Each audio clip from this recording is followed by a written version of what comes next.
Today's carol is Good King Wenceslas, an unusual carol in a couple of respects. Unusual in its setting. It's set not on the 25th of December, but on the 26th of December. Not on Christmas Day, but on Boxing Day. Unusual too in its subject. We would say that Christmas carols, by definition, are all about the birth of Christ, but this one isn't. It's not about the Lord Jesus at all. Rather, it's all about a man called King Wenceslas. And yet, it is the case, and I trust that you yourself come to this conclusion, that it's a carol worth singing, and for our purposes today, a carol worth studying. Let's consider it historically, and then practically, and then typically. Historically, Good King Wenceslas looked out on the feast of Stephen. But who was King Wenceslas? And why is he called good? Well, his story is a very old one, dating back over 1,000 years. Wenceslas I, the Duke of Bohemia, and Bohemia would be part of modern-day Czech Republic. He lived from 907 to 935 AD. His life was thus short, very short. In fact, it seems that his life was cut short. He was murdered, and murdered by his own brother. The land had been pagan, but two brothers who were missionaries had arrived with the gospel. His grandfather had converted to Christianity, and Wenceslas himself then became a Christian. Following the death of his father, his mother arranged for her mother-in-law, the king's mother, to be killed. And then Wenceslas's brother arranged for other men to assault him before he himself ran him through with a lance. His death greatly saddened his people, for he had been a good ruler. He was known for his kindness to the poor. He gave alms generously to widows, orphans, those in prison, those in affliction, so much so that he was considered, and I quote, not a prince, but the father of all the wretched. He opposed the slave market and would buy slaves in order to set them free. He negotiated terms of peace with the Bavarians, who had been traditional enemies of the Bohemians. He commissioned the building of several churches. He was respected as a wise and compassionate and merciful ruler. It was after his death that he became known as King Wenceslas, rather than simply as a duke, and we can understand why he was considered good King Wenceslas. And in the carol, the description of an incident in his life, it can be summarised like this. One cold night, Wenceslas looks out, sees a poor man gathering firewood. The king is moved by what he sees, asks his page where the man lives. On learning the poor man lives some distance away, the king instructs the page that they will go that very night and provide the man with a meal. And so, good King Wenceslas looked out on the feast of Stephen, when the snow lay round about, deep and crisp and even. Brightly shone the moon that night, though the frost was cruel, when a poor man came in sight, gathering winter fuel. Hither, page, and stand by me, if thou know'st it, telling yonder peasant who is he, where and what his dwelling. Sire, he lives a good league hence, underneath the mountain, right against the forest fence, by St. Agnes' fountain. Bring me flesh, and bring me wine, bring me pine logs hither. Thou and I shall see him dine, when we bear them thither. Page and monarch, forth they went together, through the rude winds, wild lament, and the bitter weather. Sire, the night is darker now, and the wind blows stronger. Fails my heart, I know not how, I can go no longer. Mark my footsteps, good my page, tread thou in them boldly. Thou shalt find the winter's rage, freeze thy blood less coldly. In his master's steps he trod, where the snow lay dinted, heat was in the very sod. which the saint had printed. Therefore, Christian men, be sure, wealth or rank possessing ye, who now will bless the poor, shall yourselves find blessing. Curious that the carol concludes before the journey concludes, but we assume that the Duke and his page reached their destination safely and that they were gladly received. That's the contents of the carol historically. It was written in 1853 by a man called John Mason Neale. He's quite a well-known figure in the world of hymnology, well known as a translator of ancient hymns. He translated the hymns, all glory, laud and honour, of the Father's love begotten, Christ is made the sure foundation. He translated the carols, Good Christian Men, rejoice, O come, Emmanuel. And he wrote Good King Wenceslas and used a 13th century tune, a tune associated with a song about the coming of spring. The carol, historically. And in the carol, practically, the carol closes with this moral lesson. Therefore, Christian men, be sure, wealth or rank possessing, ye who now will bless the poor, shall yourselves find blessing. Put simply, the way to get blessing is to give blessing. The way to be blessed is to bless. Now, no coincidence that the carol was set on Boxing Day, on the feast of Stephen. Stephen was the first Christian martyr, one of 7 deacons appointed in the days of the early church at Jerusalem in the book of Acts to distribute food and charitable aid to the poor. The term Boxing Day is thought to come from the boxing of alms in wooden donation boxes in churches. The boxes would then be opened on Christmas Day, and on the following day, during the feast of Stephen, the contents would be distributed to the poor of the parish. And then, during the 19th century, wealthy masters would give their servants a box on Boxing Day containing a gift. Today, I suppose, we would say the tradition of Boxing Day has developed further.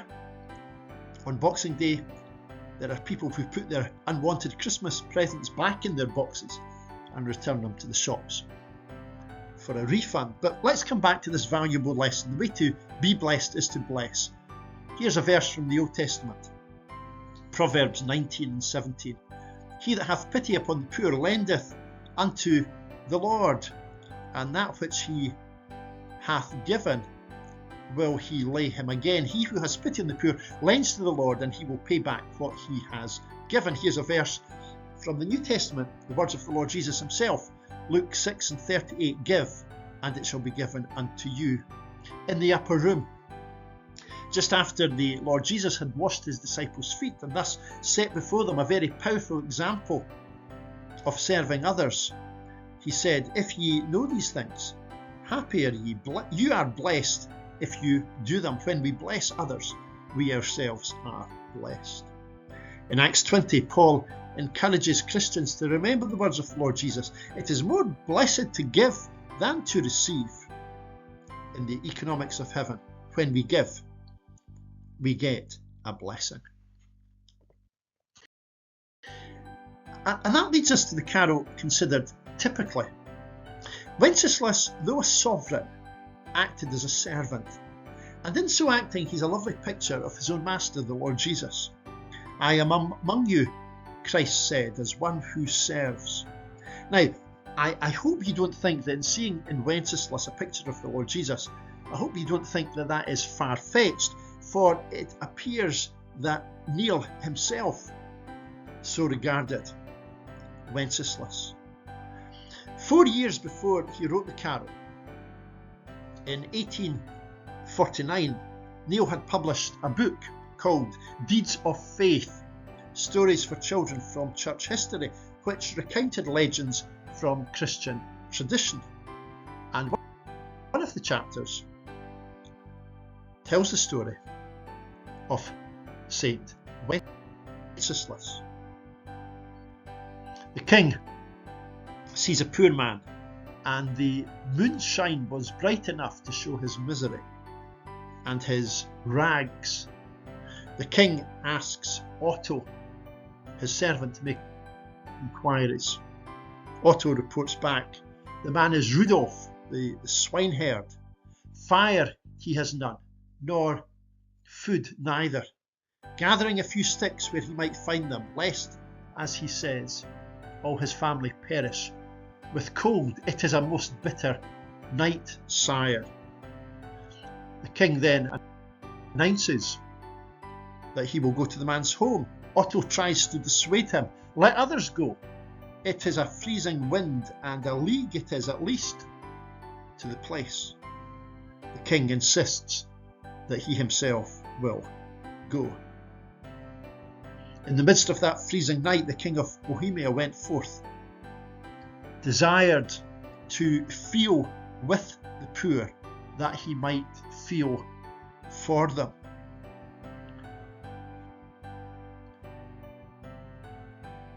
The saint, the king, the duke, the saint thought it but little to go forth into the frost and the darkness, remembering him who came into the cold night of this world of ours.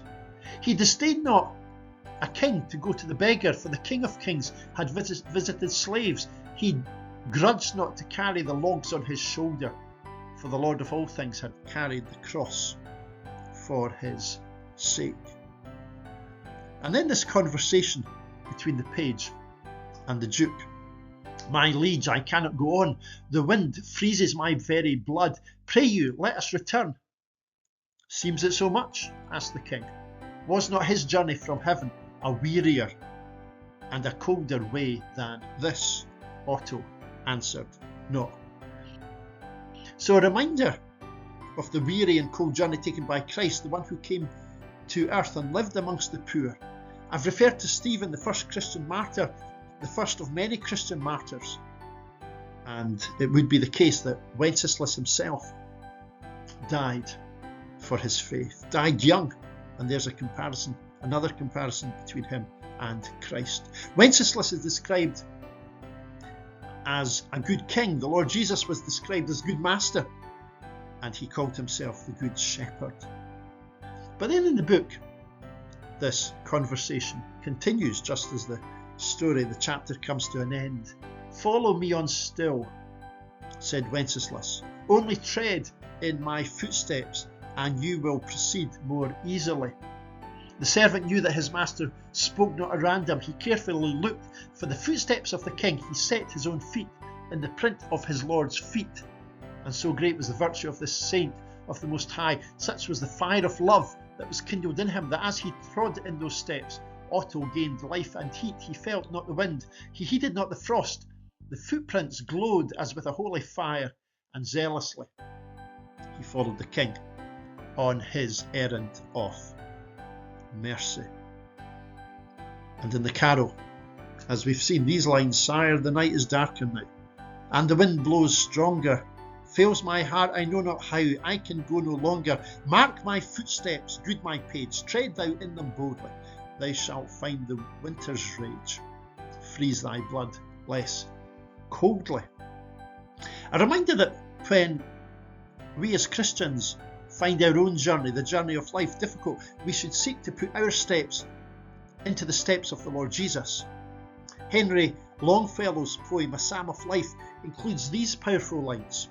Lives of great men all remind us we can make our life sublime, and departing leave behind us footprints on the sands of time, footprints that perhaps another, sailing o'er life's solemn main, a forlorn and shipwrecked brother, seeing shall take heart again. And if that's true in a general sense, that there's encouragement in seeing the steps of others, how much more so when we think about the steps of the Lord Jesus. 1 Peter 2 verse 21, Christ also suffered for us, leaving us an example that ye should follow his steps.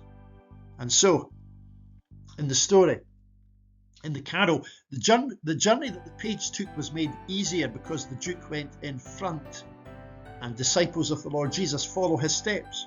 He is the shepherd who goes ahead of his sheep. It's been put like this: the journey became easier, the path was clear, the king took the brunt of the cold wind. What we hear is that we follow a servant king who would not send us anywhere. He would not willingly go himself, he will not ask us to suffer what he has not already suffered.